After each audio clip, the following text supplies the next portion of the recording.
los apóstoles, que debería de ser los hechos del Espíritu Santo, ¿verdad? Entonces, en el día de hoy ya vamos con la lección 7. Jehová tiene todo conocimiento. Jehová tiene todo el conocimiento, ¿verdad? De todas las cosas. No solamente de una y otra, no, de todo. Dios tiene conocimiento. Sí. Hemos visto la semana pasada que Jesús ya no estaba con ellos para trazarles el camino, pero sí sabemos que no estaba, que ellos no estaban sin la dirección de Dios, ¿verdad? Él estaba guiándole a través del Espíritu Santo, porque tenía la palabra de Dios y la oración. Sabe que aunque el Espíritu Santo, pero es un error, porque el Espíritu Santo todavía no se había derramado. ¿Ustedes qué creen? ¿Tenían ellos el Espíritu Santo de Dios antes de que el Espíritu Santo fuera derramado o no lo tenían? ¿Qué piensan ustedes? Todavía ellos no lo tenían, que el Espíritu Santo no había sido derramado. Los apóstoles estaban allí, 120 personas estaban reunidas, estaban orando. Y ellos eligieron a una persona para ser sucesor de ¿quién? De Judas. De Judas, ¿cierto? Ahora la pregunta es, ¿ustedes piensan que ellos estaban allí orando y estaban eligiendo a sucesor de Judas sin la dirección del Espíritu Santo, o ellos tenían el Espíritu Santo? Todavía el Espíritu Santo no se había derramado. ¿Qué piensan ustedes?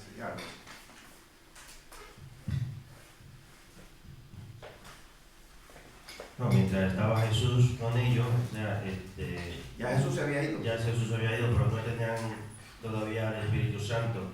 Sí que estaban en una unanimidad, en oración, ruego y unánimes, ¿no? Que dice la Biblia. Ahora dice que eligieron para elegir a Matías, echaron suerte, lo cual no estaba el Espíritu Santo. Si hubiese estado el Espíritu Santo, no tenían que echar suerte. Ellos tenían... A ver, aquí a Catarina. Ellos tenían la enseñanza que nuestro Señor Jesucristo les dejó, la palabra y la oración, ¿no? Muy bien. Bueno, ¿alguien más quiere decir algo? ¿No? ¿Nada? Pues sí, tenían el Espíritu Santo, pero no lo que pasó en Hechos 2, sino que en una ocasión Jesús les sopla a ellos.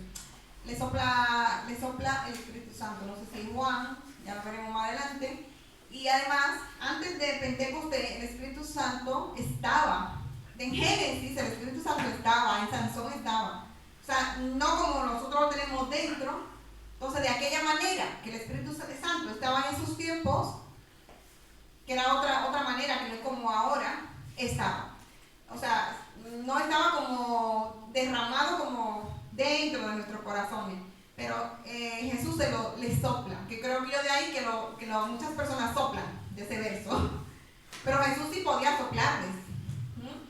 Y aparte, antes de Pentecostés, el Espíritu Santo siempre estuvo en Moisés, estuvo en Sansón, estuvo en David, de la igual manera estaba ahí.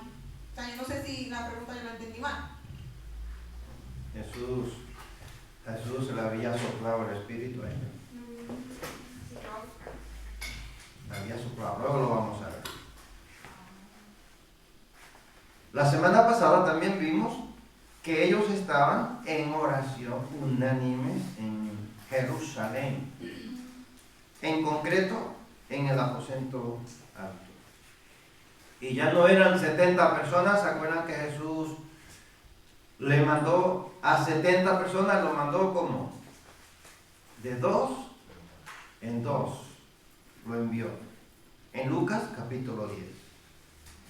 Y ahora ya no son 70 personas los que están en el aposento alto, ahora son 120 personas en el liderazgo de la iglesia primitiva. Aquí encontramos 120 personas, aquí incluyendo también que habían mujeres en ese lugar. Me parece que vimos semana pasada los grupos de personas que estaban allí. Habían la madre de Jesús estaba con ellos y habían otras mujeres también que estaban en ese lugar orando. Y Ada decía la semana pasada que se creía que en la casa donde ellos estaban, en ese aposento alto, era la de María, la madre de ¿quién? De Marcos. Bueno, vamos a leer entonces en Hechos capítulo 9, versículo 15 hasta el versículo 20. Vamos a leerlo con el fin de encontrar un sustituto, ¿verdad? Aquí, el fin de esta oración que ellos estaban haciendo era de encontrar un sustituto para Judas. Pedro se dirige a un grupo de creyentes que eran como de 120 personas, según el versículo 15 que vamos a leer. Dice lo siguiente: en aquellos días Pedro se levantó en medio de los hermanos, y los reunidos eran como 120 en número, y dijo: varones, hermanos, era necesario que se cumpliese la escritura en que el Espíritu Santo habló antes por boca de David acerca de Judas, que fue guía de los que prendieron a Jesús, y era contado con nosotros, y tenía parte en este ministerio. Este pues, con el salario de su iniquidad, adquirió un campo, y cayendo de cabeza, se reventó por la mitad, y todas sus entrañas se derramaron. Y fue notorio a todos los habitantes de Jerusalén, de tal manera que aquel campo se llama en su propia lengua Aceldama, que quiere decir campo de sangre, porque está escrito en el libro de los Salmos: sea hecha desierta su habitación, y no haya quien more en ella, y tome otro su oficio. Amén. Vamos hasta el versículo 20. ¿Qué es lo que nosotros estamos viendo aquí cuando leemos estos versos bíblicos? Estamos viendo que Pedro se pone en pie ante la asamblea y narra lo que estaba ya escrito, lo que estaba establecido, ¿cierto? Que era eso que estaba establecido ya por Dios. Hay dos salmos en el que David habla al respecto de el Mesías, de lo que iba a suceder y cómo iba a ser.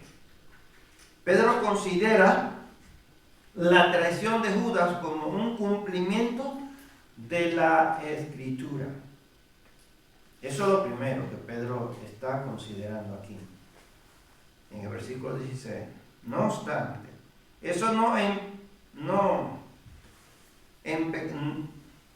empequeñece el dolor que supo lo sucedido, puesto que, como dice Pedro, Judas se contaba entre los nuestros y participaba en nuestros ministerios. Versículo 17. O sea, Judas era uno de los elegidos, uno de los 12 que Jesús escogió.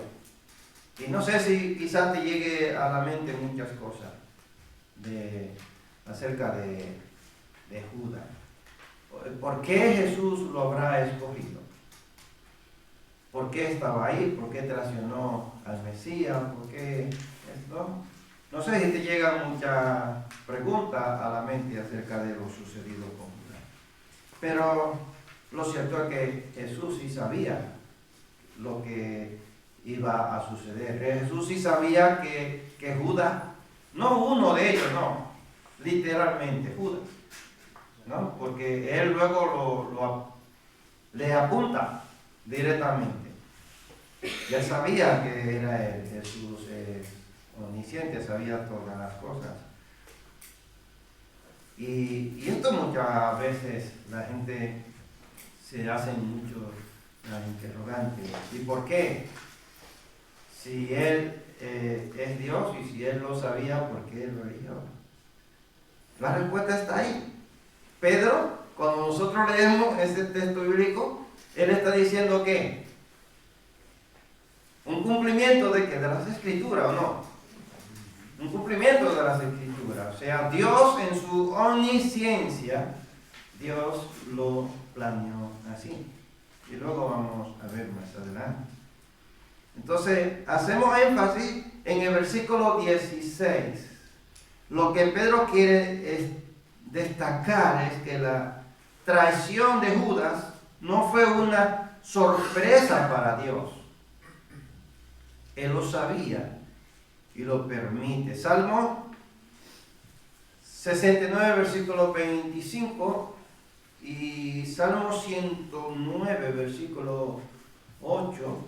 Aquí nosotros encontramos a David que está diciendo: sea su palacio asolado, en sus tiendas no haya morador. Si leemos el Salmo, lo vamos a entender mejor, que está hablando de quién, de Judas.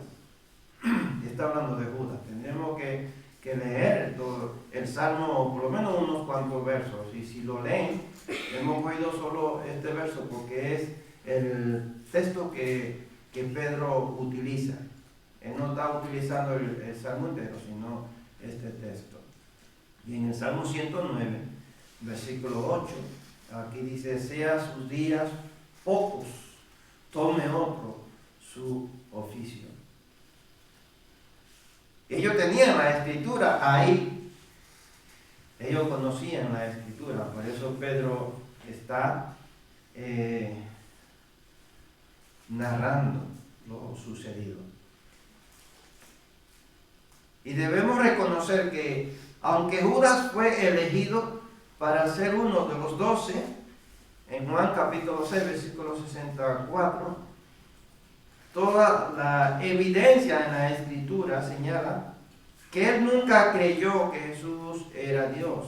Judas no amó a Jesús y prefirió las cosas terrenales, como muestra su traición y sus robos. En Juan capítulo 12, versículo 6. No tienen papelito, ¿no? ¿Alguien lo puede buscar? En Juan capítulo 6, 64 y 12, 6. Yo tengo 12, 6 y 6, 64. Dámele el micro.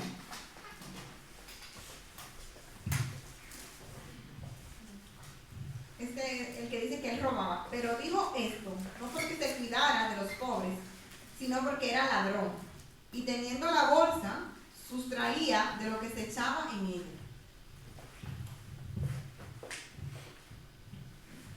Él era el tesorero, ¿sabía? Sí. El tesorero del grupo. Dámele el micro allí a Joana. Judas era el tesorero del grupo que andaba con Jesús. Y él era que administraba el dinero. Y cuando la mujer derramó aquel perfume en los pies de Jesús, él empezó a criticar eso, pero que se podía haber vendido y dársele por lo menos a los pobres este dinero.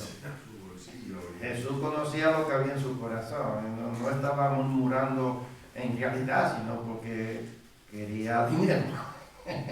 A ver, Joan. Dice así: sin embargo, hay algunos de ustedes que no creen. Es que Jesús conocía desde el principio quiénes eran los que no creían y quién era el que iba a traicionarlo. ¿Ven? O sea, que queremos confirmar a través de la Escritura que lo que estamos diciendo es porque está ahí en la Escritura, ¿no? No creía y también era ladrón, dos cosas, ¿cierto? Incrédulo y ladrón. Pero él estaba allí porque él tenía que darle un cumplimiento a lo que Dios ya había establecido. Él seguía el dinero y los placeres del dinero podía comprar. Nunca siguió a Jesús y Dios lo sabía antes de Judas existir. Judas ni siquiera había nacido cuando ya David había escrito esos años. A ver, Ada. Aunque ya eso ya le dimos una vuelta hace unos meses. No es que Dios hace a Judas malo, porque Dios no hace maldad, sino que como Dios es atemporal, Dios no tiene tiempo, Dios sabe el final, sabe el principio desde antes, ¿no? Entonces Dios conoce cada corazón, aún de un bebé que no ha nacido, Dios sabe.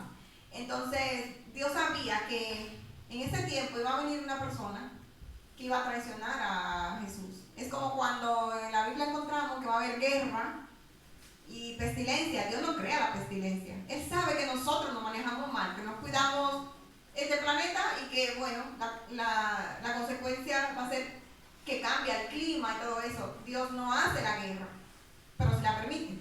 Pero esas cosas vienen del corazón, los pleitos, la guerra, vienen del corazón. Y es lo que pasa con Judas. Dios que no tiene tiempo y que conoce todo. No es que Dios planea que Judas haga eso, porque, bueno, podía hacer entonces un cuento de hadas y no hacerlo, sino que Dios sabía, porque ya Dios había ido a ese futuro, de que eso iba a pasar, de que Judas iba a decidir que el diablo entrara a su corazón. Así es. Entonces, es misterioso cómo Dios es soberano sobre todas las cosas, al mismo tiempo que el hombre es totalmente responsable de sus propias decisiones. Entonces seguimos. Pedro exalta la inspiración divina de David, ya que el Espíritu Santo habló a través de él. Dice Pedro, sirvió de guía a los que arrestaron a Jesús. Él le llevó, ellos le pagaron, a él le gustaba el dinero, ellos le dieron dinero, ¿no? Y él lo llevó a donde estaba Jesús. Leemos en Hechos 1, versículo 18. Alguien puede buscar a Mateo 26, 14 y 15 y Mateo 27, del 3 al 10. Vamos a buscarlo, vamos a leer estos tres textos bíblicos y vamos a ver.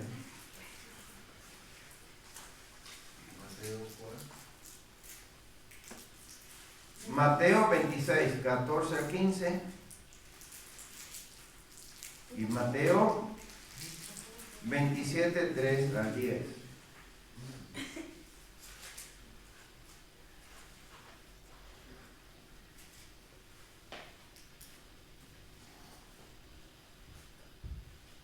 ¿Lo tienen? Mateo 27. Dame el micrófono. Venga, levanten la mano. ¿Quién tiene Mateo 26, 14 y 15? Catalina, dame a Catalina.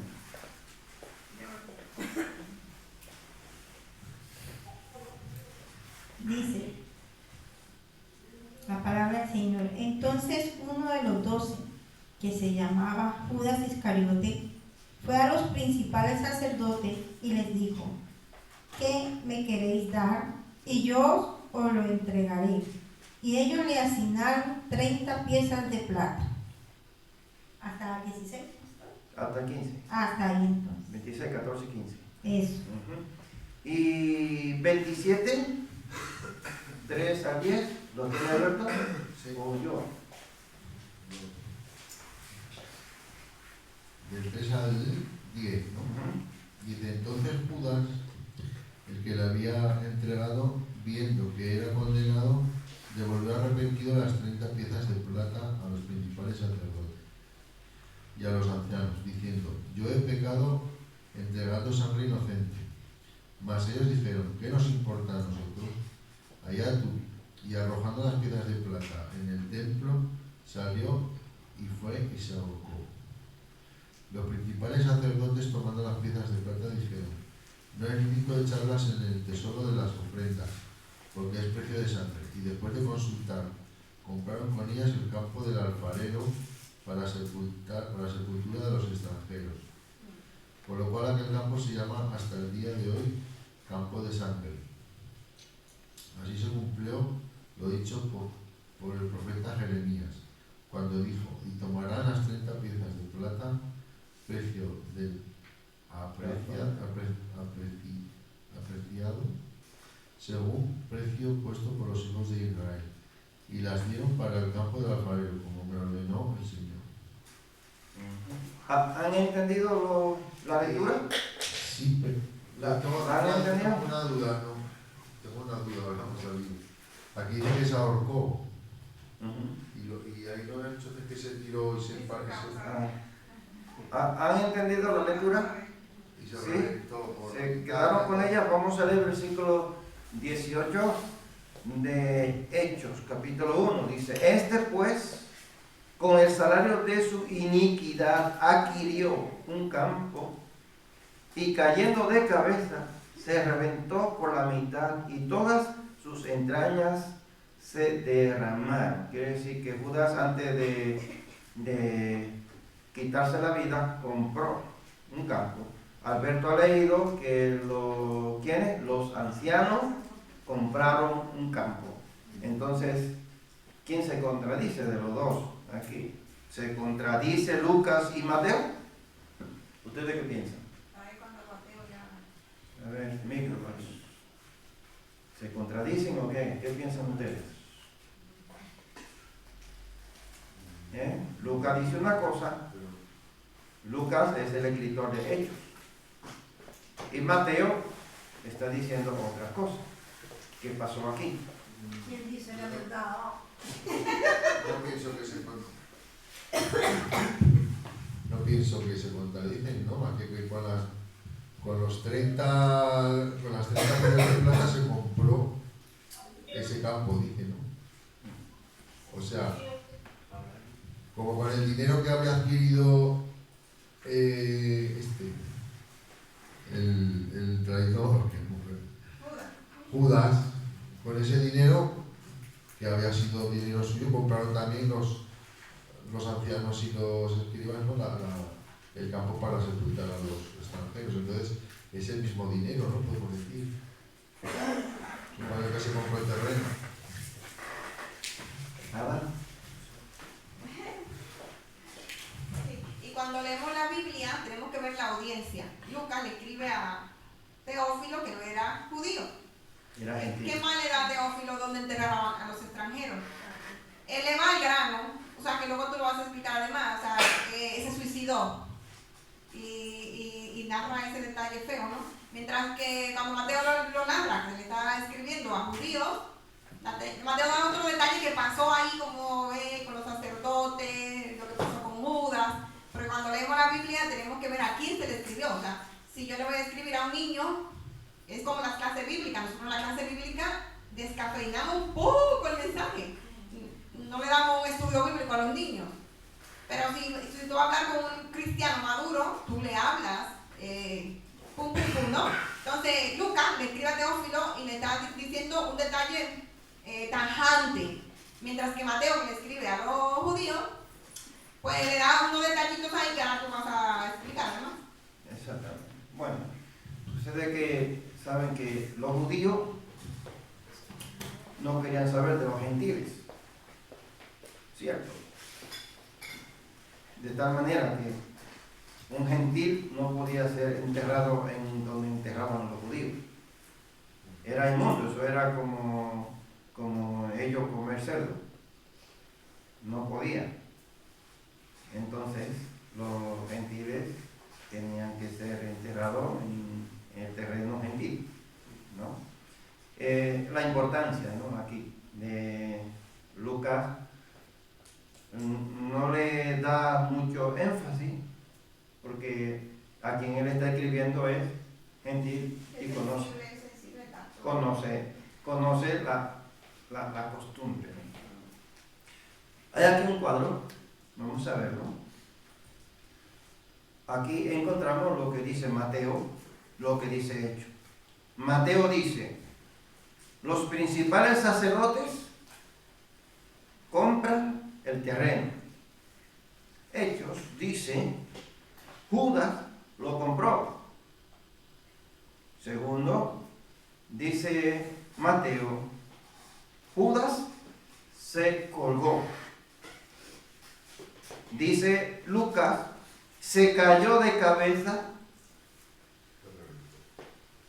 Y Lucas enfatiza la justicia divina, una vida por otra vida.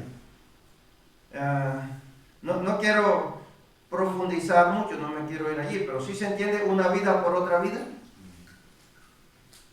¿Sí o no? ¿El vengador? ¿Se acuerdan el domingo? El vengador, el inocente y el vengador, el que perseguía al vengador, tenía el que mataba a un inocente, ¿qué tenía que hacer? ¿No? El que era culpable y mataba a una persona, ese tenía que ser muerto también, ¿o no? Judas, ¿qué fue lo que hizo? Entregó a la muerte. Judas literalmente fue quien mató a Jesús, ¿o no? Lo entregó. Entonces en la ley establecía que Judas tenía que morir. Judas era ¿quién? El asesino, ¿o no? Judas era el asesino. Entonces, si le suena el mensaje del domingo, pues aquí lo tenemos. El vengador. El vengador en este caso, ¿quién era? Dios. Esto es lo que Lucas está diciendo. Una vida por otra vida. Judas lo entregó.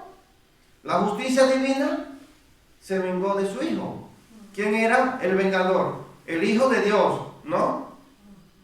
El crucificado. Quien lo entregó es el culpable. ¿Quién es el vengador? Y eso no quiere decir que Dios es injusto. No quiere decir que está haciendo una injusticia, de que Dios es un asesino. ¿No? Está haciendo justicia. Él está haciendo lo que ya está establecido. A ver, está David y Ada. Lo primero es un poco... ellos decían que el dinero era lícito. Fueron a comprar el campo y lo pusieron a nombre de Judas. Así, pues bueno, eso lo compraron. Y lo segundo, también está bien. Él iba a suicidarse, y tú mismo lo has dicho. Ahora mismo estás diciendo que tiene que haber el vengador. Él fue a suicidarse, pero antes de morirse Dios dijo que tú no, yo. Tenía que... Entonces, No, que sí. Sí. No, que sí, que lo iba a decir, gracias por decirlo. Que sí. Sí, MacArthur dice que puede ser que se le quebró el... Puede ser que se rompiera la cuerda o puede hacer que el Sí. nudo se soltara. Eso iba a Sí, decir yo, entonces, Una de las dos. fíjate que era tan impuro, o sea, alguien puede decir, pero ¿por qué sabemos que era inocente? Pues los sacerdotes no quisieron coger dinero, ese dinero estaba manchado de sangre. Claro. Ellos sabían que habían matado a un inocente. Mm. Entonces, claro, la justicia divina era que el que mata a un inocente, pues tenía que morir. Y ahí se cumplió la justicia divina. Exactamente. Es lo que hizo Dios. Tú no vas a morir ahorcado. Tu sangre tiene que ser derramada. Cayó de cabeza y se reventó. De tal manera que todas sus entrañas, dice que se desparramaron. O sea, su sangre fue derramada de una manera atroz. Bueno, de que se colgó, se colgó. Se colgaron, pero no. Ahora, que se rompieron la cuerda o las ramas, no sé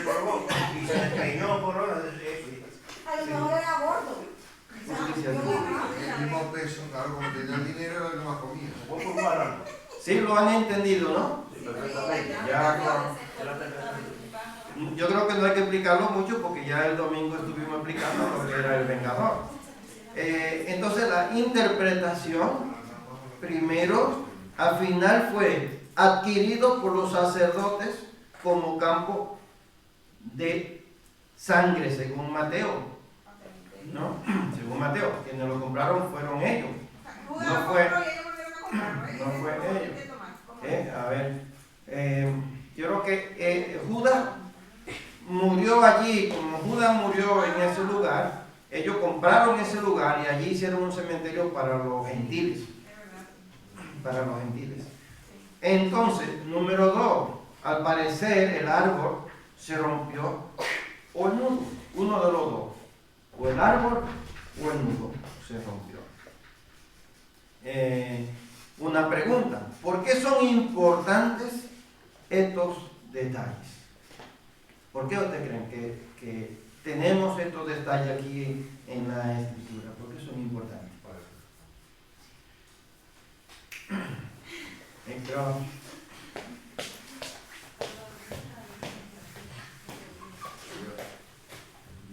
pienso que son importantes para no llevar a confusión, ¿no? Para que no haya contradicción entre los que están escribiendo como la pregunta antes, ¿se contradice Lucas es para aclarar de que no se contradice, porque la Biblia no se puede contradecir. Para aclarar que no hay duda, que puede ser eso, sí. Porque pone, se ahorcó y luego que se reventó, pues sí, las dos cosas pueden ser. Se partió la rama o algo así. Lo cierto es que no llegó a quitarse la vida colgado. Pero hay otra cosa muy A ver, importante. micro. Hay otro detalle que he aprendido hoy muy importante, la justicia del Señor. Eso que acabo de decir David y Ana. Y lo que dijo Ana del soplo también. Yo estoy apuntando, Eso es muy importante, ¿ven? Ahí no se va gozoso porque aprende, ¿no? Sí, así es. Sí, Jesús le había soplado. Nosotros no tenemos el poder de transmitir el espíritu soplado. Cuidado. A ver, David. Me acuerdo de una cosa, que cuando ha dicho lo del soplo, que es solo porque como esto lo ve cualquiera, quería aclarar, pues cuando Jacob ha dicho lo de echar la suerte, solo quiero aclarar que para ellos echar la suerte es decir que Dios decida, no como nosotros comprar eso. Exactamente. Aclaro no porque no lo sepamos nosotros, sino porque no sé quién lo podrá ver después. Sí, no, sí. Antes echaban suerte y fue establecido por Dios echar suerte. Urim y Urim, ¿no? Eran dos especies de piedra que echaban los sacerdotes y una de ellas salía suerte y elegían. La última vez que aparece. ¿No? Bueno, Sí, en el Nuevo Testamento fue la última vez ya que aparece, porque ya a partir de ahí el Espíritu Santo era quien elegía personalmente.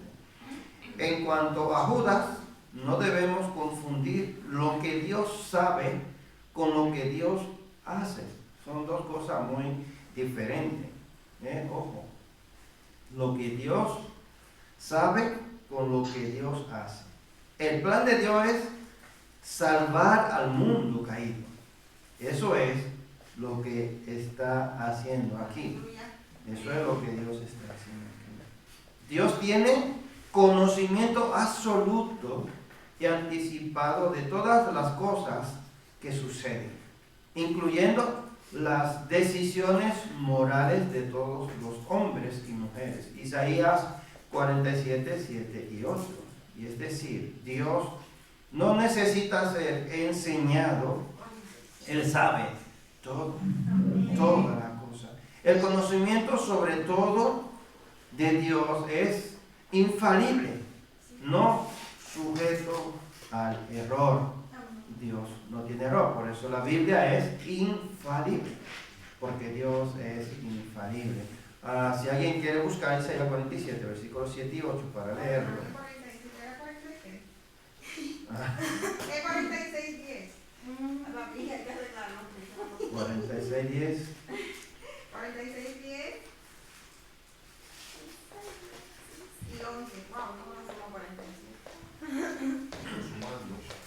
Dame el micro, Ada, por favor.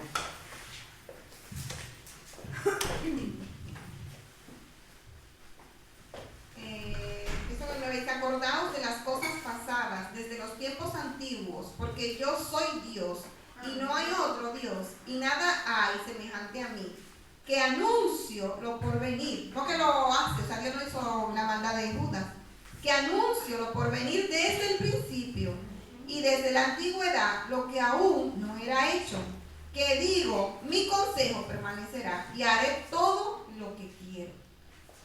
Amén. Amén.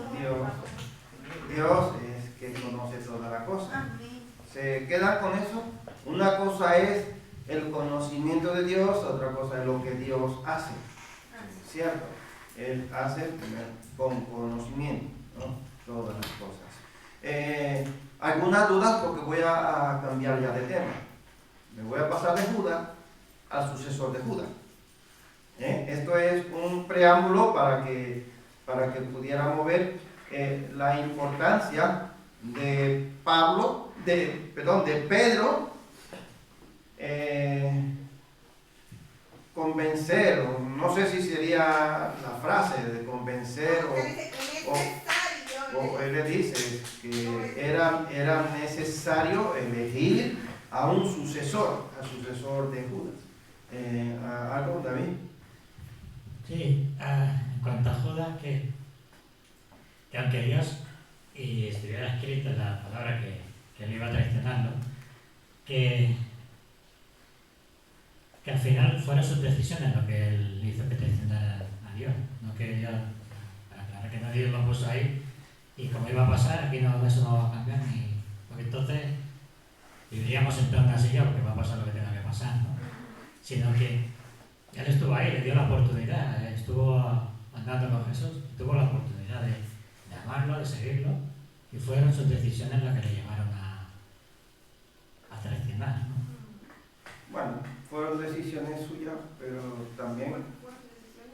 Sí, porque si dices que... Pero también, si no era él, Dios iba a coger otro para cumplir la profecía. Sí, yo no digo que no. Sí, pero... Te estoy diciendo, porque entonces... Sí. No, que sí, que estoy de acuerdo Yo me contigo. puedo sentar en esta silla que va a pasar lo que va a pasar porque Dios lo ha dicho. Perfectamente. Exacto. Adán. En cuanto a la profecía de Dios, hay profecía decretada, que es la voluntad de Dios, el corazón de Dios, pero hay profecías que en lo que Dios describe las cosas, es decir, no sé cómo explicarlo. Por ejemplo, cuando dice, habrá guerra y rumores de guerra, la profecía no es que Dios está declarando guerra o decretando guerra, sino que lo sabe. Entonces Dios sabía que en ese tiempo porque Dios conoce todo nuestro corazón, antes de que esté la palabra en la boca, antes de nacer. Entonces, claro, se tenía que cumplir eso, pero porque Dios ya había ido a ese futuro. De hecho, en Apocalipsis 20 hay un futuro, que es el futuro que los demonios temen. Dice que en ese futuro, el diablo va a ser arrojado al fuego, o sea, eso es decretado. Pero que el diablo anda buscando como león rugiente a quien devorar, eso es otro tipo de profecía, de actitudes y cosas, que son decisiones. Entonces, cuando son decisiones, Judas puede decidir no y va a ser otro. Así es. Pues sí. Eso iba a decir. Micro. Yo iba a afinar un poquito, ¿no? Un poquito. Porque yo digo que en nosotros también es lo mismo, ¿no? El Señor viene por nosotros. Él dice que Él toca la puerta, le abrimos nuestro corazón y entra y cena con nosotros, ¿no? Entonces, ya es decisión de nosotros caminar con Él. Y Él no va a dejar de hacer su plan y su propósito. Si nosotros no queremos, vendrá otro que sí. Cenará y abrirá su corazón, ¿no? Pero el plan sigue, su propósito sigue. Sigue, así es. Entonces, que ahí se ve que quién es el que, eso, ¿no? El que era el tesorero. O sea, que le puso, el dinero le pudo más en su corazón que las enseñanzas de Dios. que el dinero no pueda con nosotros. Entonces, como decía el maestro, no se puede servir a los señores, a Dios o al dinero. Él prefiero servir al dinero, y ya bueno, de las 30 piezas que quería ahí, remató todo y se quedó sin nada. Pues sí. Bueno, entonces, nos quedamos con que era una profecía que uno lo iba a entregar. No dice nombre, ahora sabemos quién fue, porque ya sucedió, pero en aquel tiempo solamente se profetizaba que uno lo iba a entregar, ¿cierto? Y otra cosa que nos quedamos es que Mateo y Lucas no se están equivocando, solamente que uno resume y el otro habla más, abunda más, ¿no? Y que uno le escribe a gentiles y otro le escribe a judíos, pero entre ellos no se están contradiciendo. Bueno, pues pasamos al siguiente tema que enlaza al sucesor. Hemos visto a Judas, ahora vamos a ver el sucesor. Ojo, porque esto es un tema muy polémico y vamos a ir despacito. Es muy polémico porque hoy día nosotros estamos encontrando apóstoles más que pastores. Y esto es muy polémico, entonces no queremos entrar en polémica, sino vamos a ver lo que dice la Biblia. Solamente vamos a hablar lo que dice la Biblia. Dice el versículo 21 de capítulo 1 de ellos, dice: es necesario pues que de estos hombres que han estado juntos con nosotros, escucha eso, ojo con esto, dice, que han estado juntos con nosotros todo el tiempo que el Señor Jesús entraba y salía entre nosotros, comenzando desde el bautismo de Juan hasta el día en que de entre nosotros fue recibido arriba, uno sea hecho testigo con nosotros de su resurrección. Esto es importantísimo, porque esto es lo que permitía a que uno de ellos fuera apóstol. Eso es un requisito que tenía que tener un apóstol. Dice, y señalaron a dos, a José, llamado Barsabás, que tenía por sobrenombre Justo, y a Matías. Y orando dijeron: tú, Señor, que conoces los corazones de todos, muestra cuál de estos dos has escogido, para que tome la parte de este ministerio y apostolado de que cayó Judas por transgresión, para irse a su propio lugar. Y les echaron suertes, y la suerte cayó sobre Matías, y fue contado con los 11 apóstoles. Bueno, una pregunta aquí, porque esto ha sido un tema de debate de muchos años. ¿Debería Pedro y los demás haber esperado hasta que les hubiera sido dado el Espíritu? Hasta que se haya derramado el Espíritu para escoger al sucesor de Judas. ¿Qué opina el público? ¿Debieron de haber esperado o no? A ver, dámele a David y luego por aquí a... Está fácil porque ya no la he hecho nada, les sopló porque tenían el Espíritu.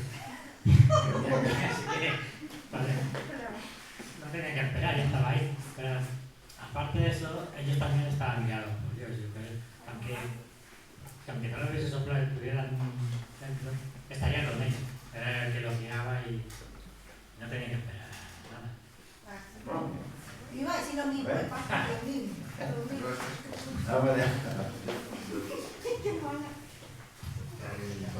Que es que tenían que tomar la decisión de estar los 12 como en el ministerio al principio para ver, ¿no? Dice que tenían que ser testigos oculares de la resurrección.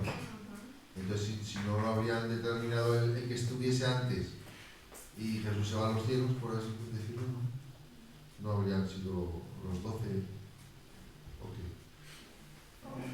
Que tenían que ser testigo ocular, dice, ¿no? Para ser apóstol. Entonces, su decisión era como que le pidieron dirección a Dios para elegirlo ya, en ese momento. Exactamente. Porque Ahí. si esperan más tarde, no van a haber sido testigo ocular. Bueno, iba a hacer otra pregunta, pero vamos a dejarla ahí porque no quiero confundirlo. Vamos a aclarar un poco. Porque si no lo voy a confundir. No. Recordemos que el Señor había soplado, como ya hemos dicho, previamente sobre ellos y les había impartido el Espíritu Santo. Juan capítulo 20, versículo 22. Si alguien lo quiere buscar. Cuando el Espíritu vino en Pentecostés, fue con el propósito de llenarlos de poder y bautizarlos en el cuerpo de Cristo. Recuerden que al principio nosotros empezamos dando, cuando empezamos el estudio de ello, que el Espíritu Santo lo que hizo fue cogerlo y injertarlo en Cristo. Empezar la iglesia. Para empezar el ministerio de la iglesia. ¿Vale? Y habiendo dicho esto, sopló y les dijo: recibid el Espíritu Santo. Esto fue, ¿cuándo? ¿Cuándo fue eso?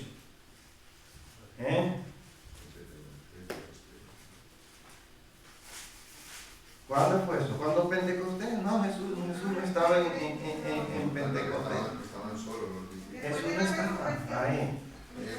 Ahí no estaba. En el aposento alto. En el aposento alto. A ver. Vamos a buscar. Sí, estaban reunidos en un lugar, sí. Estaban reunidos, Vamos a buscarlo para que no haya luego confusión. No fue cuando estaban allí. No. Estaban reunidos en un lugar reunido. Dice, vamos a leerlo.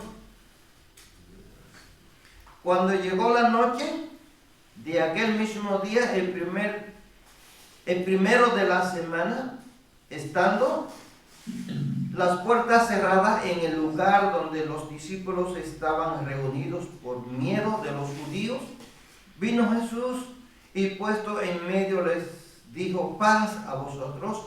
Y cuando les hubo dicho esto, le mostró las manos y el costado, y los discípulos se regocijaron viendo ¿a quién? Viendo al Señor. Entonces Jesús le dijo otra vez: paz a vosotros. Como me envió el Padre, así también yo los envío. Y habiendo dicho esto, sopló y les dijo: recibid el Espíritu Santo. A quienes remitiereis los pecados, les son remitidos, y a quienes se los retuviereis, les son retenidos. Esta es la gran comisión después de Jesús haber resucitado. Tenemos la gran comisión en Mateo, capítulo ¿cuánto? 28. Capítulo 28. ¿Antes de qué? ¿Antes de qué? Capítulo 28. En Mateo. Estaba allí. Cuando él le mandó, en capítulo 28, él le mandó remitir.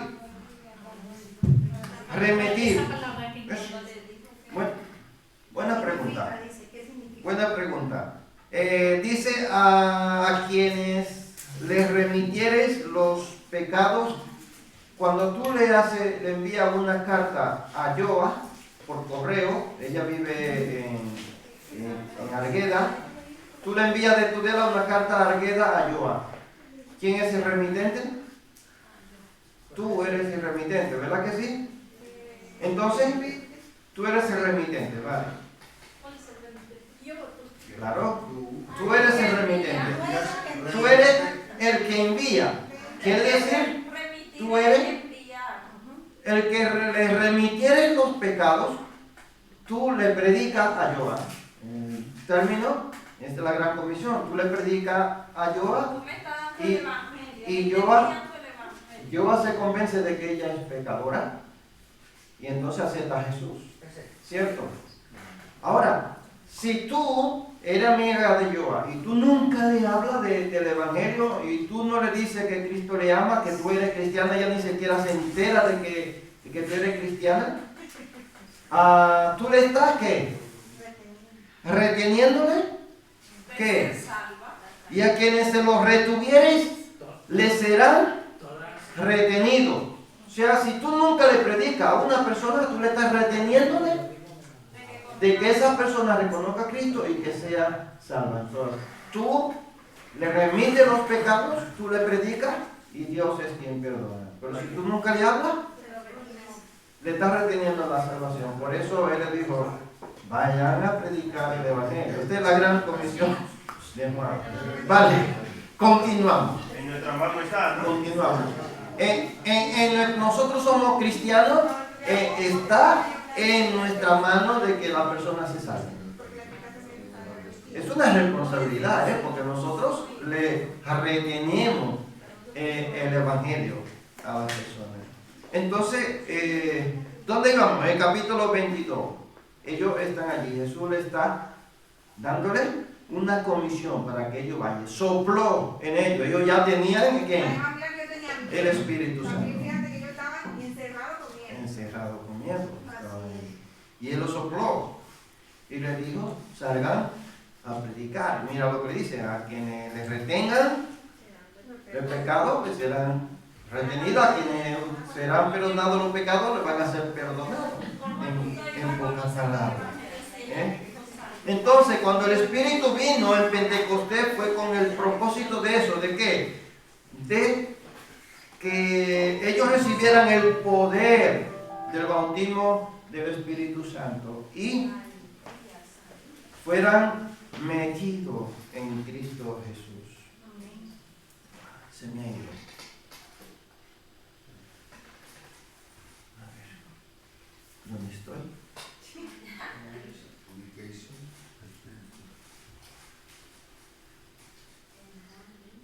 El pastor y la tecnología como yo. Juan 20. Además, cuando Pedro, me fui lejos. Bueno, la próxima proyección. Además, cuando Pedro hizo referencia al Salmo 69, versículo 25 y el 109, verso 8, estaba siendo dirigido por el Espíritu de Dios. Debemos recordar que el Señor les había abierto el entendimiento para que entendieran las Escrituras. En Lucas, capítulo 24, versículo 45. Yo creo que David llegará antes. Dice, entonces le abrió la mente para que entendieran las Escrituras. Ellos tenían dos cosas. ¿Cuáles eran las dos cosas que tenían los apóstoles? Los discípulos tenían el Espíritu Santo antes del derramamiento del Espíritu y tenían sabiduría, tenían la mente abierta para entender ¿qué? Las Escrituras. Entonces, una vez más, podemos decir que el derramamiento del Espíritu Santo el día de Pentecostés no es lo que nosotros, no es la interpretación que nosotros le damos. Ellos recibieron poder, pero ya ellos estaban preparados, ¿no? Era necesario, el versículo 21 dice Pedro, era necesario. O sea, el primer periodo de crecimiento de la iglesia se produjo en Israel y los apóstoles tenían un papel especial en relación con Israel. Lucas capítulo 9, verso 1 a 6, capítulo 22, versículo 28 hasta el 30. Alguien que lo busque, rapidito eso. ¿Sabe por qué? Yo me gustaría, en lo que van buscando la pregunta, ¿por qué Jesús escoge a 12 discípulos, 12 de sus discípulos? ¿Por qué? A ver, venga, Alberto ya lo tiene ya pedido. ¿Por qué escoge a 12? Porque tienen que ser 12 porque eran 12 tribus y en Apocalipsis dice que tendrán 12 tronos para juzgar a las 12 tribus de Israel. Y de la profecía, ¿no? También eran las 12 piedras, ¿no? Y también tiene 12 puertas y cada uno cruzará las 12 tribus de Israel. Tendrán 12 tronos con él. Eso dice. Las 12 coronas en el Apocalipsis. Son 12. A ver. Ay, no, Dios. Las 12 O sea, piedras, ahí del Apocalipsis, las 12 coronas, y leemos el Apocalipsis. Cada piedra es una puerta, dice. ¿Ves? Cada piedra es una puerta. Pero, bueno. ¿Lo ¿Dónde? tienen? ¿Tienen el texto bíblico? De Lucas 9, del 1 al 6. ¿Alguien lo tiene? Bueno, del 1 al 6 lo leo y alguien que busque. Capítulo 22, verso 28 hasta el 30. Del 1 al 6 de Lucas, capítulo 9, dice: cierto día Jesús reunió a sus 12 discípulos y les dio poder y autoridad para expulsar a todos los demonios y sanar a todas las enfermedades. Luego los envió para que anunciara a todos acerca del reino de Dios y sanaran a los enfermos. Les dio las siguientes instrucciones: no llevará nada para el viaje, ni bastón, ni bolso de viaje, ni comida, ni dinero, ni siquiera una muda de ropa. Por todo lugar que vayan, quédense en la misma casa hasta salir de la ciudad. Y si en algún pueblo se niegan a recibirlos, sacúdanse el polvo de los pies al salir para mostrar que abandonan a esas personas a su suerte. Entonces ellos comenzaron su recorrido por las aldeas para predicar la buena noticia y sanar a los enfermos. ¿Alguien tiene el capítulo 22? Ada, llévame el micro. 28:30. Pero vosotros sois los que habéis permanecido. Vosotros sois los que habéis permanecido conmigo en mis pruebas. Yo pues os asigno un reino, como mi Padre me lo asignó a mí, para que comáis y bebáis a mi mesa en mi reino, y os sentéis en tronos, juzgando a las 12 tribus de Israel. Muy bien. O sea, Jesús no eligió a 12 discípulos de lo suyo así por así, porque él quiso elegir. Tenía un propósito a seguir. ¿Sí? Y por esa razón él lo eligió. Por esa razón Pedro tenía que hacer ese énfasis y decir: es necesario. Es necesario, porque Pedro sabía cuál era el propósito de ellos y tenían que completar esa persona. Dios lo sabía, que uno iba a fracasar, estaba profetizado. Jesús no dejó un sucesor, sino que ellos tenían ya el Espíritu, ellos tenían la palabra, tenían sabiduría, ellos sabían cuál era el propósito de ellos y tenían que completar a esa persona que faltaba allí. ¿Qué requisito era necesario para elegir al sucesor de Judas? ¿No recuerdan cuál era el requisito necesario? ¿Sí lo recuerdan o no? Dámele a Jacob. El requisito era que fuera testigo. O sea, que tuvieran conocimiento de Jesús, o sea, la palabra es que fueran testigos de todos los procesos. Muy bien. Entonces, los requisitos eran que hubieran estado todo el tiempo, es decir, que hubieran estado con Jesús desde el bautismo de Juan hasta la resurrección, o sea, que hubieran estado allí viendo a Jesús bautizarse con Juan y hasta que a él lo crucificaron y él resucitó. Testigo de la muerte, resurrección y ascensión de Jesús. O sea, debía de estar allí, tenía que tener conocimiento de todo ese proceso. Leemos el versículo 23 de me he ido de Hechos, capítulo 1, el versículo 23, que nos dice lo siguiente: y señalaron a dos, a José llamado Bersabás, que tenía por sobrenombre Justo, y a Matías. Ellos no saben a cuál de los dos que cumplen los requisitos elegir y oran así: muestra cuál de estos dos has elegido. O sea, ellos no eligen así al azar, ellos no. ¿Quién es que lo elige? Lo elige Dios. Ellos no lo eligieron, ellos echaron suerte, como era costumbre en el pueblo de Israel, para elegir a una persona importante para dirigir cierto ministerio, y esto era lo que ellos estaban haciendo. El problema es que la decisión es muy importante para ser tomada por vista, por lo que dependen del conocimiento previo y la voluntad de Dios. O sea, ellos tienen que ir a Dios. Primero oran. Y segundo, ¿qué es lo que hacen? Dejan que Dios sea el que decida a quién va a cumplir.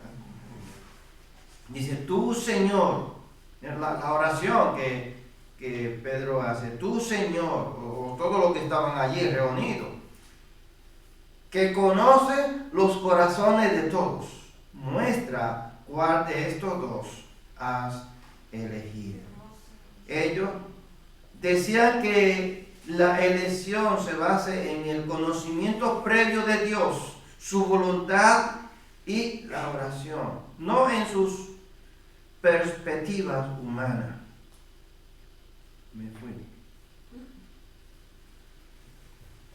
¿Y nosotros? ¿Cómo solemos tomar decisiones? ¿Por temor? ¿Por necesidad? ¿Por beneficios propios? Nuestras decisiones casi nunca son basadas confiando en la omnisciencia o conocimiento de Dios, que Dios tiene, ni en la voluntad de Dios, ni en oración. Reflexionamos. El Señor nos ayude a imitar a estos del aposento alto y a confiar que Dios todo lo conoce, nada nos sorprende y sus planes son los que se cumplen. Recordemos, antes de tomar una decisión, es necesario orar y confiar en que Dios conoce todo y una voluntad para glorificar su nombre. Él es el que tiene el control, ¿verdad?, de todas las cosas. ¿Verdad? Fíjate que Pedro viene narrando la omnisciencia de Dios sobre sus planes. Y cuando Dios tiene sus planes, a Dios no le sorprende el plan del enemigo y las personas que Dios va a usar. Que el enemigo, va a usar. O sea, Dios traza un plan y Él se asegura, por su poder y por su amor y por su poder, otra vez lo repito, que se va a cumplir. Y cuando nosotros oramos, debemos orar con esa confianza que Dios conoce. Dios conoce las dificultades. En el caso del plan de salvación, la dificultad era la traición de Judas, los discípulos abandonaron a Jesús. Todo eso estaba planificado. Nosotros cuando oramos, debemos orar con ese conocimiento de que Dios conoce todo. Él conoce lo bueno, Él conoce lo malo, Él conoce nuestros errores, Él conoce el final, Él conoce todo. Y nosotros tomamos decisiones por temor. Tomamos decisiones por emociones, tomamos decisiones por conveniencia, aún no sea la voluntad de Dios, pero tomamos esa decisión. Entonces, esa reflexión final, gracias pastor, está bien buena. Siempre no, pastor, a veces somos Judas, vendemos al Señor por moneda, por propiedad, por coche, por viaje, Sí. por casa. Sí, así es. Pero Por no oramos cosas vanas, no tomamos decisiones sabias en oración. Hermanos, entonces no sé si te ha quedado con que Judas ejemplo de él fue una profecía, una voluntad de Dios, que se hacía necesario volver nuevamente a completar el número de los 12 para que los apóstoles siguieran el ministerio. Van a encontrar a muchas personas que son apóstoles decir que ellos también fueron testigos, porque en una visión, que si una revelación, que Dios lo ha elegido a ellos a través de una revelación, que esto, que el Espíritu Santo lo ha elegido, todas esas cosas. Lo cierto es que hemos leído el requisito que tenía que cumplir un apóstol. Los apóstoles eran 12 tribus de Israel, y ellos son 12, y hay 12 tronos para ellos, para juzgar a las 12 tribus de Israel. No hay más, no van a colocar, Dios no va a colocar más tronos en el cielo. Dios ya ha establecido 12 tronos para ellos, ¿no? Y ellos van a juzgar a las 12 tribus de Israel. Los demás, yo no sé si van a pelearse con los apóstoles en el cielo por esos tronos. Hay otras cosas que también vamos a encontrar, otras discusiones, que ellos se desesperaron porque tenían que esperar a Pablo, porque Pablo era el sucesor de ellos. Pablo es un apóstol, ¿o no? Pero Pablo ¿cómo se considera? El Pablo dice, yo no soy apóstol, yo soy un abortivo. Pero Pablo fue elegido por Dios a través de una visión. ¿Para qué? Para predicarle a los gentiles. Para predicar a los gentiles. Pablo no estuvo en el bautismo de Jesús, no cumplió ese requisito. Pablo no estuvo allí. Pablo no estuvo en la resurrección de Jesús. Tampoco. Entonces Pablo no cumplía los requisitos que tenían que cumplir los apóstoles. Él fue elegido por Dios. ¿Para quién? Lo dice específicamente. ¿Para quién? Para los gentiles. Sin embargo, los apóstoles fueron ¿para quién? Para representaciones de las 12 tribus para predicar a los judíos. Esos detalles muchas veces nos escapan a nosotros. Entonces, bueno, conocer la Biblia es clarísima. Pablo no cumplía los requisitos de los apóstoles. Sin embargo, Dios lo escogió a él. ¿Para qué? Para predicar a los gentiles. Por eso Pablo dice, yo soy el último como un abortivo, lo dice. Como un abortivo. Amén. Pues que Dios... El último que quedó con vida fue Juan, ¿no? Que fue el que vio... Bueno, pues que Dios te bendiga. Que Dios le guarde.